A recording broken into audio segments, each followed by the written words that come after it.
reflected a very deep interest in things like nature, thoughts, and feelings. It was highly associated with the individual and was based on emotional sensitivity and expression. Guys, if you remember, these are some of the ideas of the Enlightenment period, and this movement of Romanticism is coming and stemming out of the Enlightenment. Capital letter B is a pretty easy one. These are basic ideas of Romanticism. I would like you to refer to the bulleted list in your textbook on page 698. It's right there for you. Capital letter C says Romanticism in literature.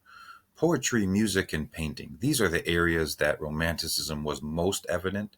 I would say poetry is probably the biggest exemplification of the romantic spirit of emotion. Capital letter D says the Gothic novel. Dark horror stories involving fearful, violent supernatural events are usually the topics of the Gothic novels. One very big example that you've probably studied in your English class is Frankenstein by Mary Shelley, who we learned about as being the daughter of the famous Mary Wollstonecraft. Now, as we move down, capital letter E, musical composers emphasize emotion.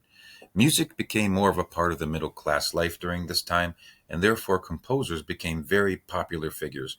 They were really looked at as the rock stars of their day.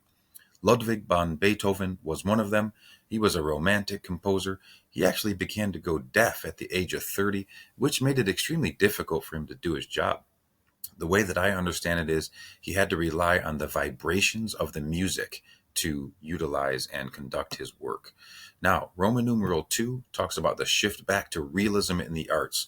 When we take a look at art, oftentimes it reverts back to either idealism, which was like the Greeks, absolute beauty, or realism, which was like the Romans, where they tried to depict life as it actually was. Now, with realism during this time, it was depicted in both literature and the visual arts.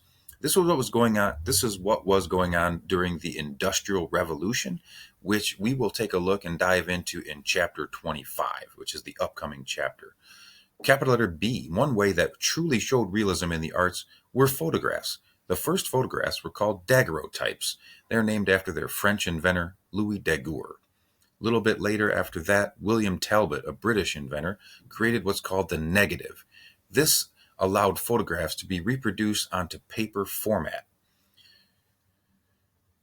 Point number 3 is that photography became the art of the new industrial age.